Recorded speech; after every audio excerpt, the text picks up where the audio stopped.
Olá pessoal, boa noite a todos vocês, sejam bem-vindos de volta aqui ao nosso encontro. Que legal, que bacana ter vocês aqui com a gente. Estamos aqui para mais um momento para falar de temas sobre a onicocriptose e aquele tema que é interessante, que é a dúvida de muitos profissionais aqui na área da podologia.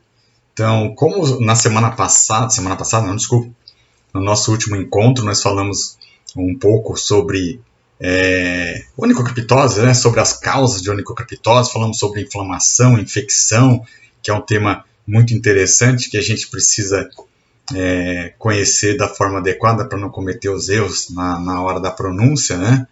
Lembra que nós falamos de inflamação e infecção, que as pessoas chamam de infecção a onicocriptose, sendo que a onicocriptose, na verdade, é uma inflamação que pode estar seguida ou não de uma infecção, né? Lembram disso? E hoje a gente dá continuidade na nossa conversa aqui para falar um pouco mais a respeito desse nosso tema interessante. Uma coisa que eu esqueci de falar lá no nosso outro encontro, gente, foi sobre lá da minha formação, né? Eu falei da minha formação, como eu me formei e tudo, mas não falei da minha atuação, né? Hoje eu sou docente do SENAC, já tem alguns anos que eu sou docente do SENAC, eu sou consultor do SENAC há mais de 10 anos, 12 anos, 13 anos, alguma coisa nesse sentido. Eu fui professor da Universidade Anhembi Morumbi, também durante 6 anos estive lá dentro da Universidade Anhembi Morumbi.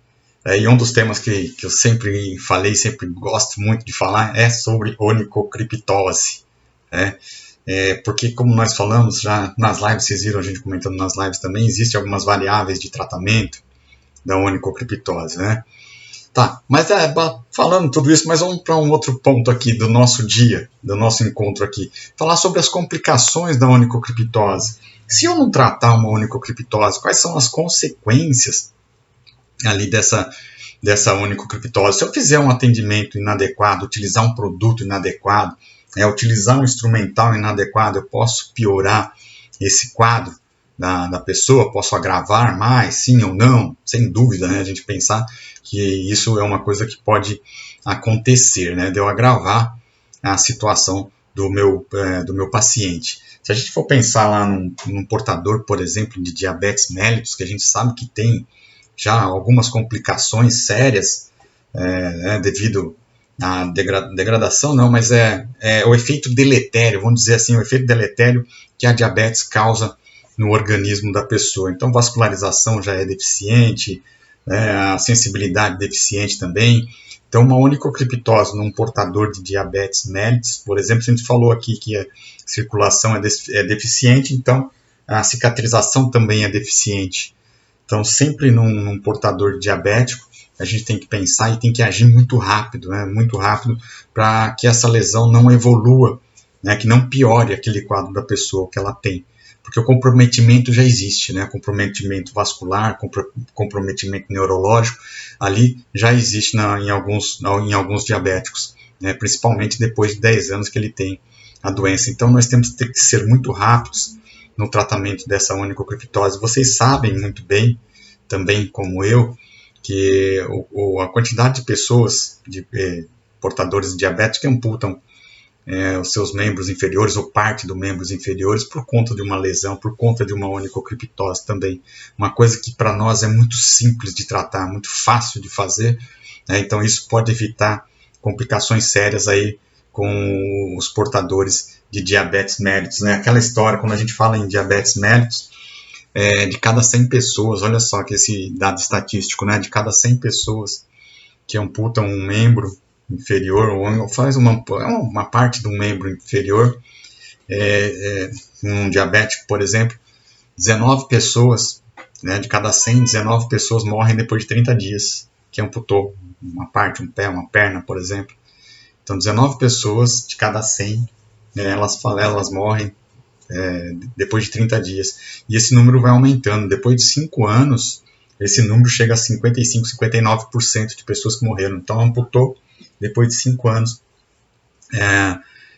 59 dessas pessoas morreram. Então, sobrou ali 41 pessoas só, das 100 que amputaram. Isso é um exemplo. Então, é uma estatística assustador e alarmante, né? Então, quando a gente pensa, como fala, tratar de onicocriptose num diabético, a gente tem que ser muito rápido, muito esperto com isso, né? Com essa situação, saber a forma adequada da gente tratar desse diabético, a forma adequada de cortar a unha dele, o curativo ideal para esse diabético também. E lógico, pensando que ele tem que ter um acompanhamento também médico, não adianta a gente pensar que um diabético, dependendo da situação dele, que a gente vai conseguir sanar o problema dele sozinho. Então ele tem que ter um acompanhamento multiprofissional aí, multidisciplinar, para acompanhar essas pessoas também, em muitos dos casos. Lembrando que existe o portador de diabetes ou a pessoa que tem o pé diabético, que são situações um pouco diferentes, né? Diabético, as pessoas diabéticas, nem sempre todas elas têm o pé diabético, mas se a gente não tratar aquela lesão da forma adequada, essa pessoa pode se tornar uma pessoa com pé diabético, que aí vai envolver uma vasculopatia, uma neuropatia e uma infecção, né? Uma lesão na pele e uma infecção. Aí sim, vamos chamar uma pessoa que tem pé diabético. Isso é um dos casos, né? É um caso, como eu falei, uma coisa que é muito séria mesmo. A gente falou só do diabetes. Se a gente for pensar qualquer outro tipo de alteração que a pessoa, vamos pensar uma pessoa que não tem diabetes, mas que tem um problema vascular, vai numa situação parecida com essa do diabético. Não é diabético, mas ele tem um problema aí que é vascular e que demanda muitos cuidados também. Vamos pensar, isso é falando de pessoas que têm patologia. Se a gente for, quando a gente fala lá em podologia esportiva, olha que interessante, podologia esportiva, pensem em vocês, num atleta de ponta, num atleta de alto rendimento, um jogador de futebol, um jogador de tênis, um jogador de vôlei, que tem uma onicocriptose. Então isso vai tirar ele do jogo, pode tirar ele de uma partida, né, de um campeonato, por exemplo. E olha só, imagine isso, um jogador de alto rendimento ter que sair parar com a atividade dele por conta de uma onicocriptose. Então a nossa ação ali de tratar da onicocriptose dessa pessoa é muito importante, porque a gente consegue fazer um tratamento que é rápido, né? O nosso tratamento de onicocriptose é rápido e tem uma recuperação muito rápida também. Quando eu falei aí agora desses atletas, então eles ganham dinheiro para trabalhar. Então cada dia de afastamento deles corresponde a um prejuízo muito grande para o clube dessa pessoa. Aí pensando também, não foi afastado das atividades, mas ele continua treinando, continua jogando. Tá, que legal, continua jogando, continua treinando. Só que essa onicocriptose causa dor, né? A pessoa vai sentir dor lá. Então isso diminui também o rendimento desse atleta, né? Seja ele do vôlei, seja ele do futebol, seja ele do basquete, seja ele atleta nadador, seja ele qual for a atividade que ele vai exercer ali, que ele vai praticar. A onicocriptose acaba contribuindo com isso. Então, para cada um desses atletas, então pode ser que tenha uma abordagem diferente que a gente vai fazer ali, né? O tipo de curativo que nós vamos ter que fazer, o tipo de corte na unha que nós vamos ter que fazer, se eu vou ter que, vamos dizer assim, abusar um pouco mais ou não na hora do corte, da remoção da espícula. Então, cada caso vai ser um caso, dependendo de como ele se apresentar ali para a gente, né? Então são questões que a gente tem que levar em conta. Quando eu falei até a gente fala nas lives, falei no nosso encontro anterior também sobre o tipo de instrumental que eu vou utilizar. Então a gente pensa, mas eu estou tratando de um atleta de alta performance, né, um jogador de futebol de clube aí de primeira divisão, um jogador que ganha muito dinheiro. Então eu tenho que dominar totalmente a minha técnica ali para remoção de espícula, para atender esse profissional. Eu não posso ser um profissional, como podólogo, não posso ser um profissional meio termo, não posso ser um profissional nota 5. Por exemplo, ele falando de nota 5, interessante isso. Nota vai de 1 a 10. 5 está na média, não está? 5 é bom, está na média. Média é medíocre. Média é medíocre, então tem que ser top, eu tenho que estar lá no 8, 9, 10, tá ali em cima, né? Vamos pensar desse jeito. Se é média, é medíocre. Quando a gente estava na escola, falou, se eu tirar 5 tá bom que eu passei, né? Não, se eu tirar 5 é medíocre, eu vou ser medíocre a vida toda, né? Então, eu tenho que ser um profissional de ponta, então eu tenho que conhecer, sim, todas as técnicas ali, eu tenho que conhecer os meus instrumentais que eu tenho que utilizar para remoção de uma espícula, por exemplo, se é um nuclear largo, né, nuclear estreito, um 208, se é um nuclear médio, 209, se é um micronuclear, se é um nuclear largo, se é uma lâmina de bisturi descartável que eu devo utilizar, ou se é uma tesourinha Castroviejo, se eu preciso utilizar um alicate de ponta reta para causar menos danos lá no nosso cliente também. São coisas que eu tenho que dominar. Aí o tipo de curativo que eu tenho que fazer para esse atleta aí também. E lá para o diabético que nós conversamos aqui, qual que é o tipo de curativo que eu tenho que utilizar no meu atleta? Qual que é o tempo de retorno desse cliente para eu observar novamente essa lesão? Quando que eu vou assistir de novo esse nosso paciente? Então, existem algumas variáveis para tudo isso, né? Então, a gente pensar no diabético, tem produtos que eu não vou poder utilizar ali no diabético. O fita, tem gente que pensa, eu põe esparadrapo, vocês sabem, esparadrapo não posso pôr no diabético, a pele dele é sensível. Tem o Coban, tem a bandagem neuromuscular, que a cola não é tão grudenta, vamos dizer assim, né? E uma série de coisas que temos que levar em conta na hora do tratamento da onicocriptose. Então, quando nós falamos aqui, eu falei aqui, citamos o diabético, então o diabético, e aí citamos amputações, citamos aí a morte das pessoas por conta das amputações. Então, temos que ter em mente que tudo aquilo que nós vamos utilizar para o tratamento de onicocriptose tem que ser de ponta também. Como falei, eu não posso ser médio, mediano. Meu instrumental não pode ser um instrumental cego, meu bisturi não pode ser um bisturi cego.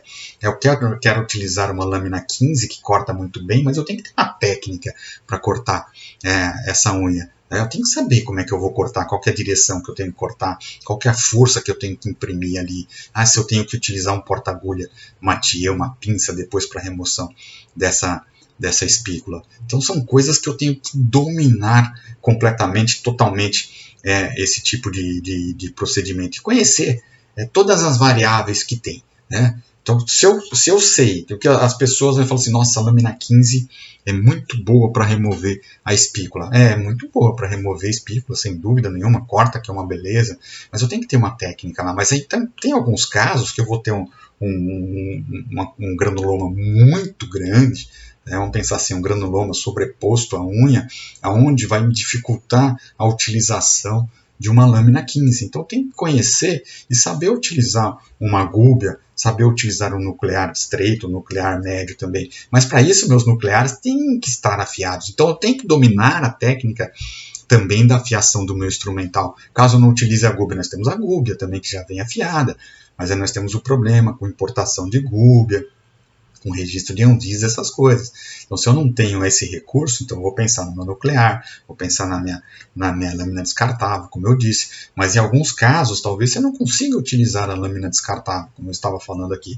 Então, a gente tem um granuloma muito grande sobreposto à unha, então eu vou cortar, não vou conseguir ir até o final da lateral da unha para cortar essa unha, aí vem as coisas erradas que acontecem na podologia. Você corta até certo ponto, ou corta em direção errada, e depois vai pegar um porta-agulha Mathieu, uma pinça, para fazer a remoção da unha. É uma coisa que acontece muito na medicina, é a técnica lá na medicina, que eles cortam parte da unha e depois vêm com uma pinça, um porta-agulha Mathieu, e fazem a extração daquela parte da unha. Às vezes eles estão fazendo até matricectomia, que a gente vê em alguns vídeos lá do exterior também, e que muitos podólogos aqui no Brasil acabaram assistindo esses vídeos lá de fora, onde acontece esse tipo de cirurgia, e adaptando à nossa realidade aqui. Só que às vezes não dá muito certo, porque lá eles estão aplicando anestesia, né? Eles aplicam anestesia.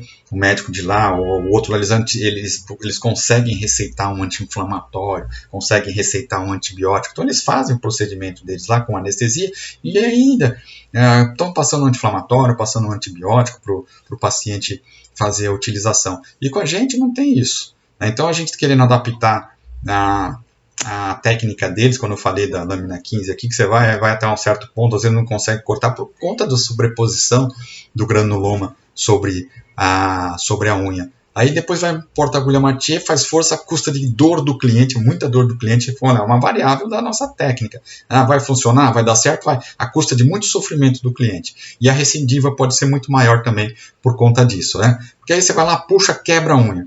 Se você não cortou ela toda, como eu falei, às vezes você não conseguiu cortar ela toda e vem com porta-agulha Mathieu lá, uma pinça, faz a remoção, aí você destrói, porque você arranca tecido junto lá com a unha. Tecido talvez que não era para você tirar dali. Depois, com o tempo, vai cicatrizar, vai ficar jóia, vai. Como eu falei, a custa de sofrimento só se causou alterações lá na unha que são difíceis de recuperação, de difícil recuperação, vamos dizer assim. Sem contar que às vezes a gente pinça a unha lá, corta, quebra essa unha lá e fica uma espícula lá. Você está tratando de uma espícula e deixou outra espícula lá embaixo. Daí a unha cresce e fala, tá tendo recidiva. Mas quais são as causas da recidiva que tem, né? Não é lógico, é o descuido da pessoa, mas muitas vezes a recidiva é por conta do tratamento inadequado que nós estamos fazendo aí. Como falei, a gente pega uma lâmina 15 para fazer um corte na unha de um paciente, porque eu vi na internet alguém falando alguma coisa a respeito disso, né? Mas eu nunca tive uma aula a respeito disso. Vi o vídeo de alguém mostrando, pareceu muito fácil, mas cada onicocriptose, né, que nós vamos tratar é diferente uma da outra. Então a gente tem que ter um cuidado muito grande quanto a isso, né? Quanto ao tipo aquelas coisas que nós estamos assistindo realmente lá na internet. Tem muita coisa que são os mitos e verdades, né? Que nós vamos falar depois mitos e verdades num outro encontro aqui com vocês, né? Gente, eu esqueci, olha, vocês aproveitem, vão escrevendo aqui, ó. Vocês podem deixar as dúvidas de vocês aí, que a nossa equipe está aqui. Esqueci de falar isso no início aqui do nosso vídeo, que a nossa equipe está aqui para ficar respondendo para vocês, tá? Tudo que for necessário, tudo que for preciso, né? As dúvidas que vocês têm. Eu não estou vendo aqui, nesse momento aqui, o chat, mas a equipe está aí para responder para vocês, tá? Então, mandem pergunta aí para eles, que eles vão responder. As coisas que são técnicas, talvez eles não consigam responder para vocês, mas depois eles passam para mim e a gente vai conversando no nosso próximo encontro a respeito dessas dúvidas aí que vocês têm, tá?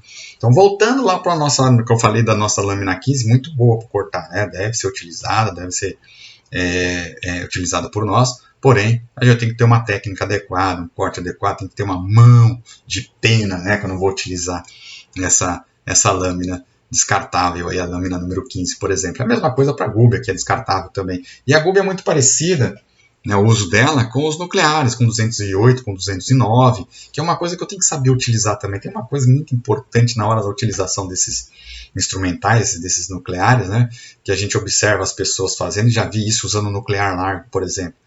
Porque o nuclear largo não escapa. Lógico, o nuclear estreito, o nuclear médio está escapando porque não está bem afiado, porque eu não tenho uma técnica adequada. Eu não sei onde que eu tenho que encostar na unha, eu não sei onde que o bisturi, se ele tem que ficar para cima, para baixo, se ele tem que estar virado para cima, se ele tem que estar retinho, qual que é a direção do bisturi que eu estou utilizando. Aí acaba utilizando, como eu falei, aí você corre para a técnica do bisturi descartável, porque você não tem a técnica adequada, aí você vai correr para um bisturi largo, para um bisturi que é largo, nuclear largo, aí você não sabe utilizar o largo da forma adequada, você vai rasgar o leito das pessoas. Como já vi isso, juro por Deus para vocês, já vi isso em vídeo, já vi gente me relatando isso, utilizando um largo porque tinha que cortar o leito junto. Meu Deus do céu. Porque tinha que cortar o leito junto, assim, olha só. Então pegava numa parte que não estava da unha descolada, que não tinha onicólise, e ia cortando o leito junto, e o cliente gritando de dor, você tendo que segurar o cliente, subir em cima do cliente lá, 3 pessoas para segurar o cliente, um nas costas, um na perna e um no pé, segurando enquanto o podólogo, a pessoa ia lá para remover a unha. Tá errado isso, né? Tá errado, eu diria, sempre conto, nunca precisei nenhuma vez na minha vida, precisei que algum paciente fosse contido, né? Preso, segurado, alguém encosta ou perna para poder tratar, mexer numa onicocriptose. Então, com exceção, vamos dizer assim, das crianças, mas nem por dor, essas coisas, porque criança está mexendo o pé toda hora, né?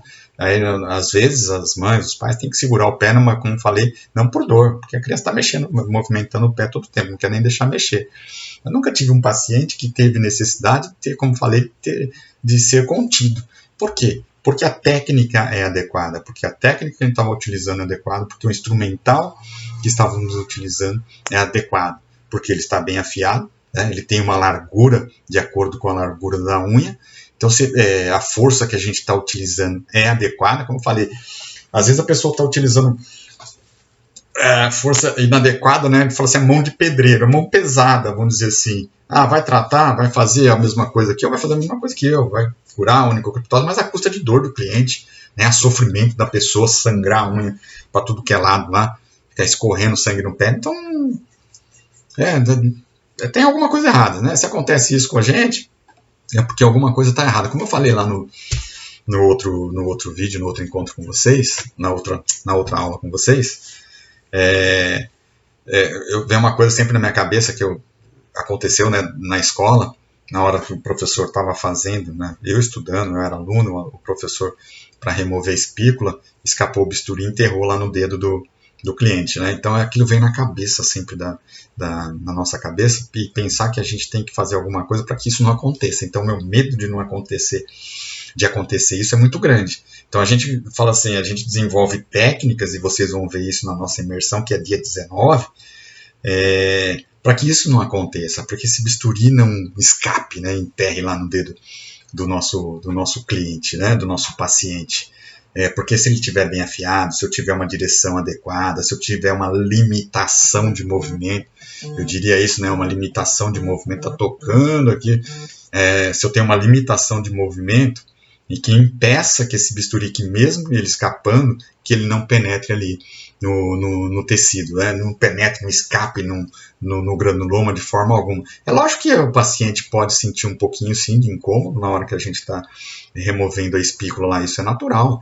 O dedo está todo inflamado, o simples fato de eu tocar na unha dele já causa um certo incômodo, né? Quando a gente está mexendo, isso é natural. Qualquer área que a gente tiver inflamada, se a gente encostar, ela vai doer. E na onicocriptose não é diferente, pode doer também. Mas aí que tá. Se eu tiver uma boa técnica, um bom instrumental, muito bem afiado, eu posso minimizar toda essa situação. Como eu falei, tanto de dor da pessoa, e como recuperação também. Olha a coisa interessante, aquilo que eu comentei aqui agora há pouco, que a pessoa, o relato que eu ouvi, que a pessoa cortando e que tinha que cortar o leito. Então a recuperação dessa pessoa é muito maior, né, o tempo de recuperação dessa pessoa é muito maior do que se eu não fizer isso, se eu fizer de uma forma diferente. Vai depender também do tamanho da espícula que eu tenho que remover. Então, aquilo que eu sempre falo para vocês, corte em linha reta, né? A gente vai falar bastante a respeito disso, né? Se eu cortar em linha reta, eu vou precisar. Se eu cortar em linha reta, eu vou precisar de um porta-agulha Mathieu. Uma pinça para remover essa unha. O tempo de recuperação dela vai ser maior também, porque quanto mais eu cortar dessa espícula, mais tempo vai demorar depois para ela crescer, né? Daí a gente pensa assim, mais tempo o cliente vai ficar comigo, vai demorar mais depois para eu recuperar essa unha? Não, eu tenho que pensar que eu tenho que tratar no mínimo de tempo possível, né? Recuperar essa unha no menor tempo possível. Deixar o cliente independente, deixar o cliente não ser nosso refém a vida toda, a não ser que ele queira vir tratar dos pés com a gente, né? Mas que ele não seja refém eterno, né? Refém, eu digo refém assim, uma obrigatoriedade de ir. Eu quero que ele venha aqui na minha clínica, no meu consultório, por prazer, né? Por prazer. Que ele venha aqui não por dor, né? Por uma necessidade extrema aí de algum transtorno que ele tem. Então ele vem por prazer, porque quer sentar, quer deixar o pé legal, quer cortar as unhas porque estão compridas, porque tem algumas outras coisas lá que ele quer tratar. Mas não que ele seja um refém que venha por conta dessa onicocriptose eterna aí. Daí a gente pensa, né, a gente lembra lá depois que a gente tem as formas de recuperar essa unha para que ela não tenha recidiva. E a gente pensa na ortoniquia. É um grande fator, isso é de verdade, é muito importante a gente entender isso e conhecer das ortoniquias de todos os tipos de órtese para a recuperação da unha desse cliente, porque é um fator muito sério que acontece em geral. Né? A gente remove espícula, trata dessa unha, passa um tempo, a unha recidiva de novo. E a mesma coisa, porque a gente tem que propor, e a mesma coisa depois, né? A gente tem que propor ao nosso cliente um tratamento aí, por exemplo, com a ortoniquia, um acompanhamento, não só acompanhamento de corte. E o acompanhamento de corte pode ser legal também, vai funcionar também, um acompanhamento só de corte, só que te leva mais tempo. Leva mais tempo para o tratamento dessa causa, dessa onicocriptose, do que se eu utilizar alguns outros recursos, como a ortoniquia, por exemplo. Isso é um exemplo que eu estou dando, né? Então a gente pode diminuir o tempo de tratamento desse cliente, do tempo que ele vai ficar ali nosso refém, que eu falei, a gente vai conseguir diminuir esse tempo bastante com a utilização da ortoniquia. Então é uma série, vamos falar assim, quando a gente pensa em onicocriptose, começar lá pela ficha de anamnese do nosso cliente, quando ele senta lá na nossa cadeira, né? Aí vai passar por antisepsia, uma série de coisas, avaliação das condições lá do nosso paciente, se é diabético, se tem comprometimento vascular, se tem outro tipo de comorbidades que podem influenciar ali no nosso tratamento também, uma série de coisas, né? Então vem chegando lá, desde a hora que o cliente chegou, que ele ligou para marcar, né, que a recepcionista marcou, que falou que era onicocriptose ali, que ela anotou dessa forma, né? Então vem toda essa sequência, e a finalização é aquela unha que cresceu, que a unha está estabilizada, que o cliente não é mais nosso refém, deixou de ser o nosso refém porque a gente conseguiu tratar da forma adequada, né? Então lá no dia 19, que nós teremos essa nossa imersão, nós poderemos falar a respeito de todos esses assuntos aí que nós comentamos aqui com mais profundidade e com uma facilidade maior para você tirar as dúvidas, porque na nossa imersão que é online e ao vivo, você vai poder lá com a gente tirar todas as dúvidas. Então a gente vai parar o nosso curso, tem um momento que a gente para a nossa imersão para conversar com vocês a respeito daquelas dúvidas que vocês estão tendo em relação aquilo que nós estamos conversando, que nós estamos falando. Então vocês vão ter oportunidade de perguntar. Falei uma coisa aqui, ou uma coisa que está na cabeça de vocês também, que está guardada e que vocês têm dúvida, que talvez eu vou esquecer de falar, né? Então, são tantas coisas, são tantas variáveis, que às vezes a gente esquece de alguma coisa. Mas você vai trazer a sua dúvida. Então você começa a anotar a sua dúvida já aí hoje, aquelas dúvidas que você tem, para lá no dia da nossa imersão, no dia que a gente tiver a nossa imersão, que é dia 19, das 9 às 15 horas, para você tirar essas dúvidas todas também. Então leva toda aquela dúvida que você tem, como é que eu corto, o que eu uso de produto, quanto tempo que é o meu curativo, como é que eu afino instrumental, qual que é o instrumental mais adequado, anota todas essas dúvidas aí para tirar com a gente lá no dia 19, tá bom? Gente, então hoje foi o nosso segundo encontro aqui para a gente falar daqui de temas de onicocriptose. E nós vamos fazer mais 2 encontros aqui para falar com vocês a respeito vamos trazer outros assuntos, vamos falar um pouco mais sobre mitos e verdades, tá? E dentre outras coisas também que temos para falar com vocês aqui sobre onicocriptose. Então aqui hoje eu vou encerrando a minha participação aqui, agradecendo a presença de todos vocês que estão aqui nesse momento, que me deram a oportunidade de conversar um pouquinho aqui com vocês. Tá? E quero ter outras oportunidades para falar com vocês também, tá? Desde já agradeço, quero que vocês tenham uma boa, né, e uma excelente noite aqui. Para quem não jantou, vamos lá jantar, comer um pouquinho, depois descansar um pouco antes de dormir, não, né, para dormir de barriga cheia, tá bom, gente? Então, um grande abraço a todos vocês, uma boa noite e nos vemos no nosso próximo encontro, tá bom? Tchau, tchau, gente!